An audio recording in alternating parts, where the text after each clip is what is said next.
কোনো মামলাতে আপনি খালাস পেয়েছেন অথবা আপনি সার্চ শুনানির দিন অব্যাহতি পেয়েছেন অথবা কোনো মামলা তদন্ত দিয়েছে, তদন্ত রিপোর্টে আপনার অপরাধের সাথে সম্পৃক্ত না থাকার কারণে আপনাকে তদন্ত রিপোর্ট থেকে নাম বাদ দিয়েছে, অথবা জিআর মামলার ক্ষেত্রে চার্জশিট থেকে আপনার নামটা বাদ দিয়েছে,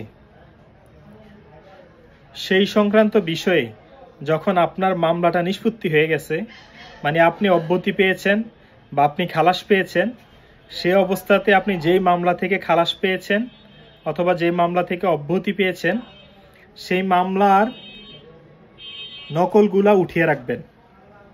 আপনি মামলার আর্জির কপিটা, জিআর মামলার ক্ষেত্রে এজাহার এফআইআরের কপিটা এবং যে রিপোর্টে যদি আপনার নাম অন্তর্ভুক্ত করে না করে যে রিপোর্টটা পাঠায় সেই রিপোর্টটা, অথবা যেই চার্জশিট থেকে আপনার নাম বাদ দিয়ে দিয়েছে সেই চার্জশিটটা, এবং আপনি যে আদেশে অব্যাহতি পেয়েছেন অথবা যে আদেশে আপনি খালাস পেয়েছেন সেই কাগজপত্রগুলার সইমোহরি নকল কোর্ট থেকে উঠিয়ে রাখবেন।